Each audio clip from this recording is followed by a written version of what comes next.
Puntahan po natin ito sila, kuya. Nakita ko yung mga bata, tutulungan po natin. Hey, kuya, good morning. Gandang umaga po sa inyo. Ito po yung bahay ninyo.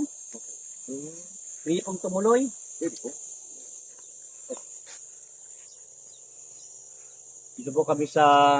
Ano po lugar ito, eh? Aguho, sa Paracali po. Andito po kami sa Aguho, sa Paracali.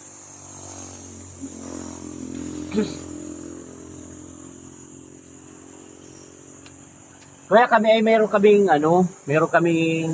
ibibigay sa inyo, sa inyo. Pwede mga binigyan yung natin. Ano po, kumusta po ang inyong pamumuhay dito? Ito po kung mayroon na trabaho, trabaho kami.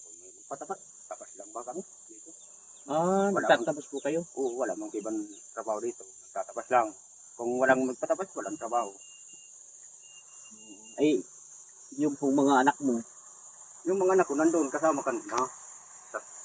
Tapos po ito sila. Ito, mga kapwa niya ko ito, mga bayawin ito, kapatid ng asawa. Pero taga rito po kayo. Ako, kunyan po, matagal na kami dito. Mga 20 taon na kami dito. Pero kami po, Ano po yung trabaho mo? tapas dito. Nagtatanim. Nagtatanim ng saging. Ano po yun? Lipat na baho? May kami po ay napadaan dito at kami ay nakita yung mga bata insan kami. Saka mayroon ako ibibigay sa iyo pagtingin tulong. Maraming salamat. Bigay mo na. Tapos yung mga bata, ibigay ko kay kuya. Meron akong andito. Kuya, ito yung sa inyo na yan. Bibigay ko yung mga bata. Buti no? Hindi na.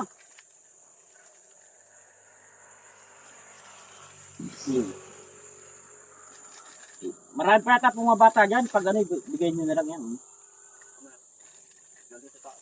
Ikaw, may isis ako dala.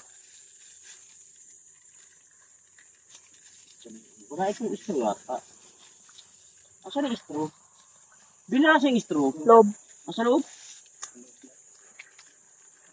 Kasama ko pala po yung anak ko tsaka yung pisang ko. Yan. Anak ko yan itong yung isang yan. Hello po.